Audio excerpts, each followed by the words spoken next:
Wait. Don't go anywhere. Somebody asked a question and I'm about to answer it.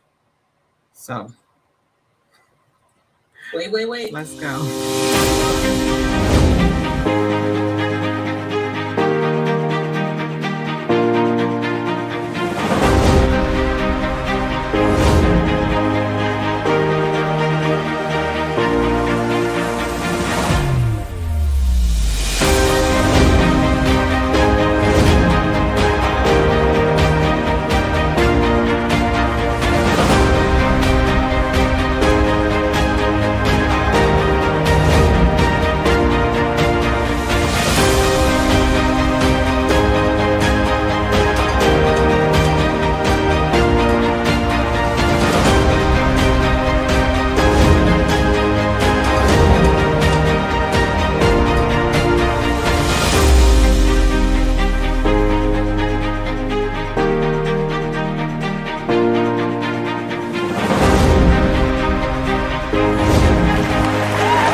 All right, family. How y'all doing today? All right, so I am the real Alisa Applewhite, your CEO 3 times. Let's get to it. This is 15-minute live Q&A with your CEO 3 times. Me, Alisa Applewhite. Shout out to my daughter, Callie, for buying me this for Christmas. It's so special to me because my Callie bought it, right? My Callie.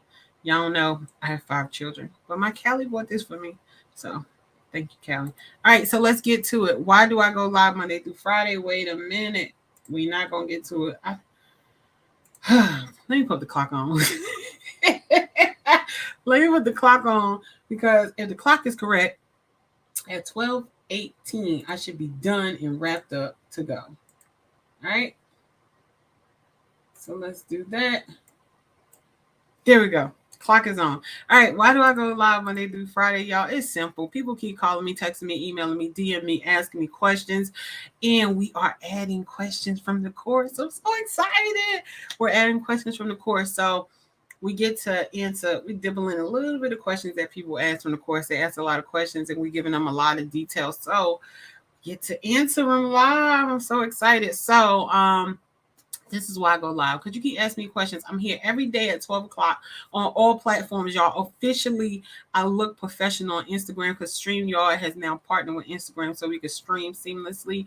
So on all social media platforms, you can catch me, the real Alisa Applewhite, Monday through Friday, live at 12 p.m. And guess what? I even did a step bigger for you. On weekends at 12 o'clock, you catch a recording, y'all. It's always information. Like, come to my channel. It's information to help you about your business, right? About life, right? About being a mom, about being a nurse. Whatever question you ask me, as long as it's appropriate, I'll answer it, right? If it's not appropriate, I ain't gonna answer it. I'm not gonna even entertain it. I'm gonna cover it with the blood of Jesus and keep it moving. All right. All right. So here we go. Why do they call me CEO 3 times, y'all? It used to be real simple. It's because I had 3 companies, but I had to start thinking deeper into the brand, right? That's what Morning Meetup does to you. They make you think deeper into the brand.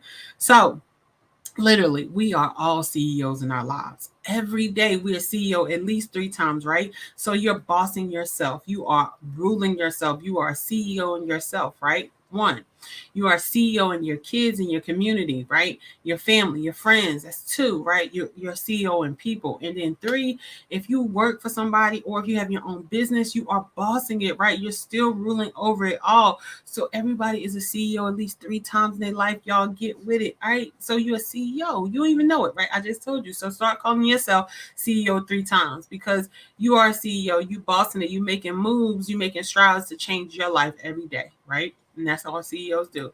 But let's get to it. We originally called it CEO 3 times because I originally called myself CEO 3 times because me and my husband had 3 companies. Our first company is called Top of the Line Healthcare Staffing.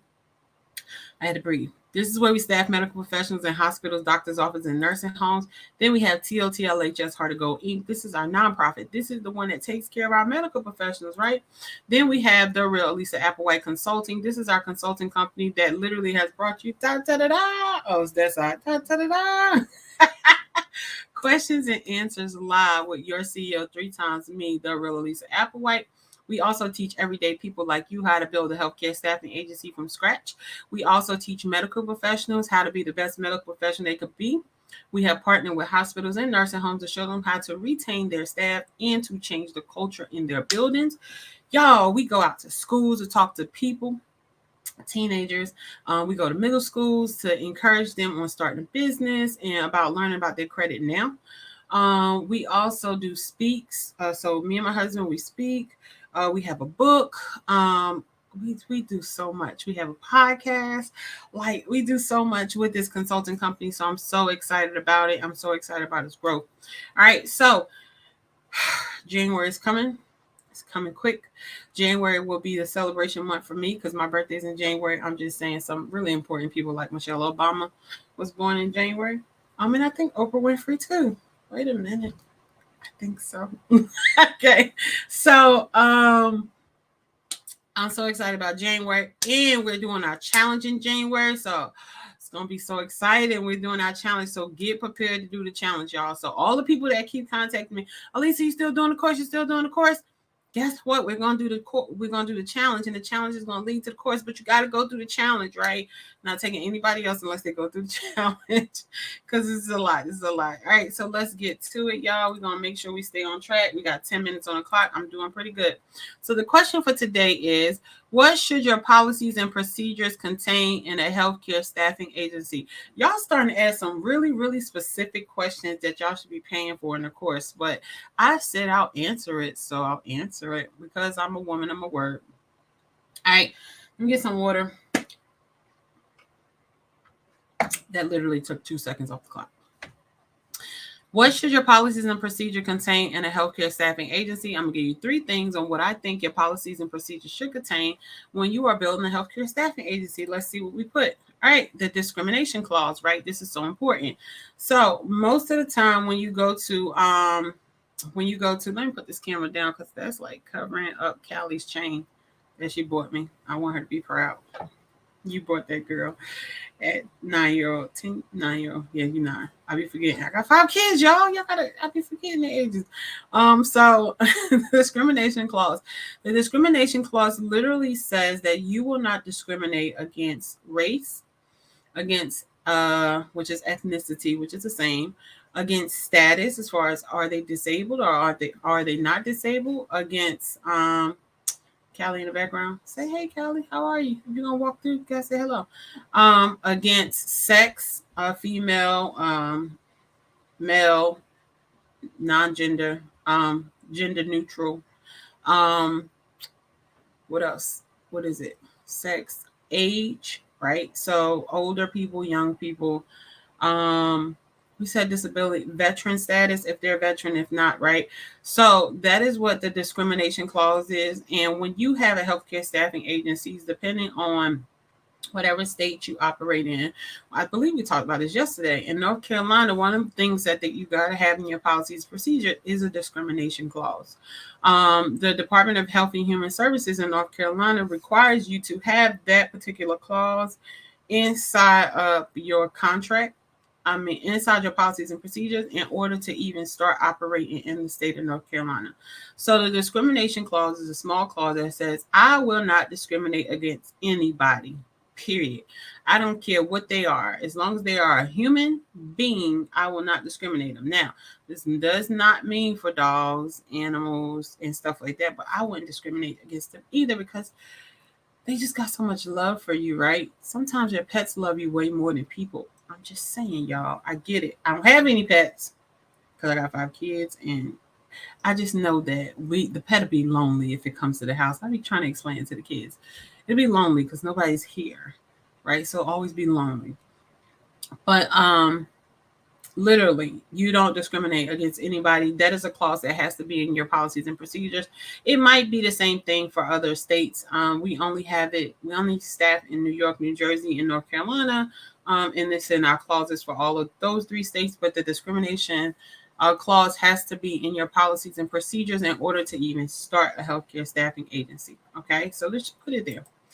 All right, so what should your policies and procedures contain in a healthcare staffing agency?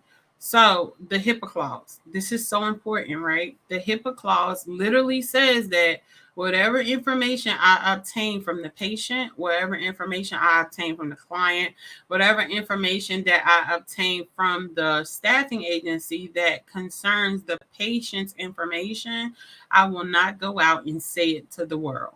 Okay, I will only utilize this information when I'm taking care of the patient. And the HIPAA clause also protects people from saying, if my cousin comes in as a patient and they're not my direct patient, I can't legally look at their information. Now, it kills me when seasoned medical professionals say, oh, such and such said their family member just came in, let me look them up and see. I'm like, yo, I don't know where that conversation's coming from. I'll just walk up to them. I'm like, so you can't do that, right? And I need for you not to do that while I'm present, because I have to legally report you for looking at somebody else's information. How much time do you got on your hand that you can look up somebody else's information? That means you're not, number one, finding out what your team needs. You're not finding out if they need help, because if you got that much time on your hand to look up somebody else's information, you're not spending enough time with your patient, period. Okay, so that is a violation of somebody's rights. If you don't have access to that person's chart, you can't just look them up because they're in the hospital, right?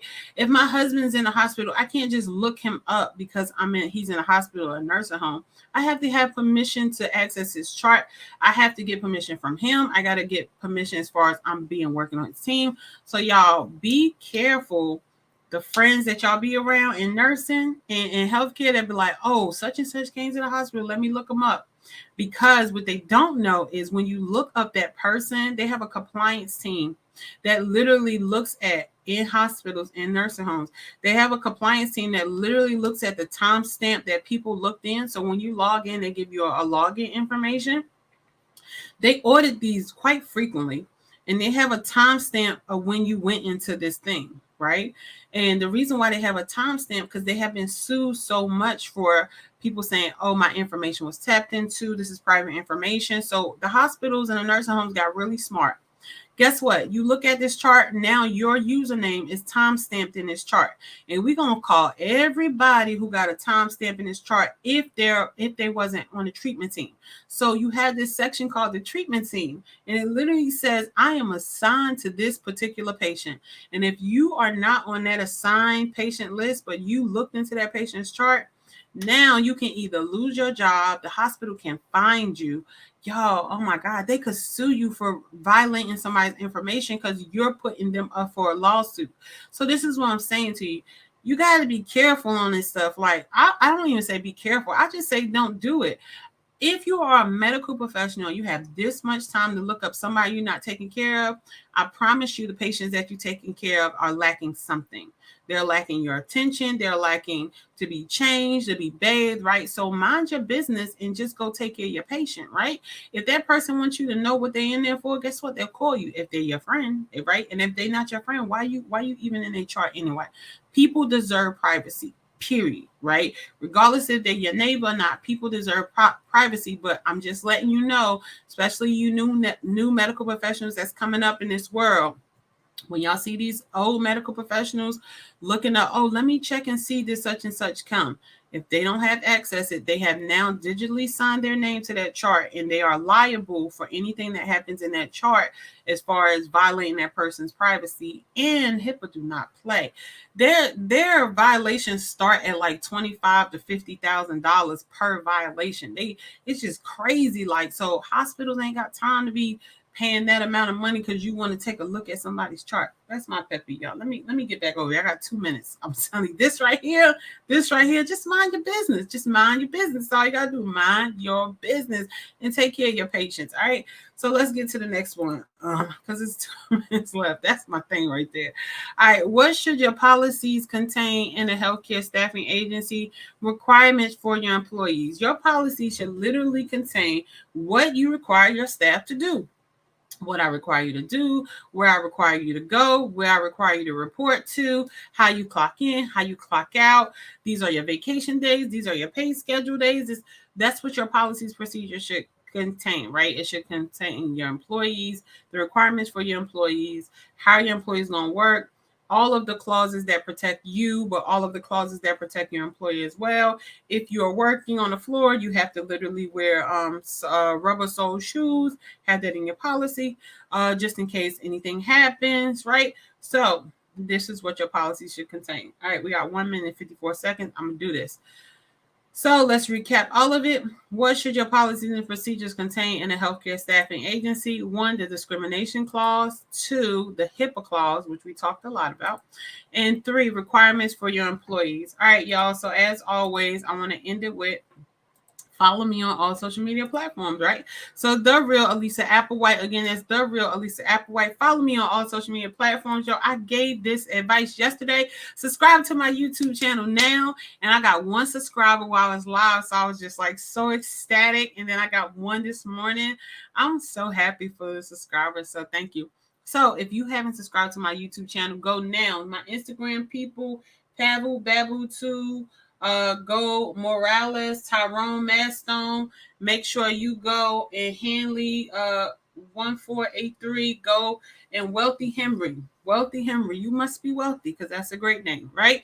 Go and subscribe to my YouTube channel now. As always, y'all know I ended with I absolutely love y'all. I don't know half the people out here on this call. I really don't. But I'm so glad that you decided to spend your day with me. I'm so glad that you are breathing and you are here to listen to the sound of my voice and listen to me when I tell you I love you, I love you, I love you. I send so much love to you, but there is no love. Ooh, gives me chills, Jesus. There's no love that you get from your creator like you get from your creator, right? Like your spouse, your kids, your mom, your dad, your friends. Nobody loves you like God loves you. So make sure you go out and you build a relationship with your creator, okay? Go out and build a super huge relationship with your creator, because when things get rocky and everything's going to get shaky at one point in your life, and if you haven't had a shaky life, kudos to you, right? But when things get shaky, it's going to be the only thing that sustains you through it all, especially if you're in business, right? Especially in business. So love y'all, love y'all. I'm going to leave y'all with this. And we sold the book yesterday. Oh, Millionaire Mindset. Let's go.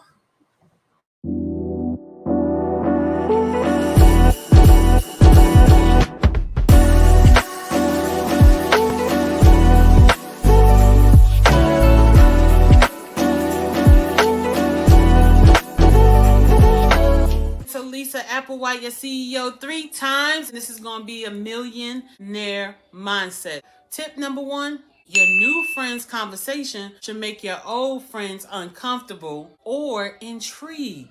Let that sink in.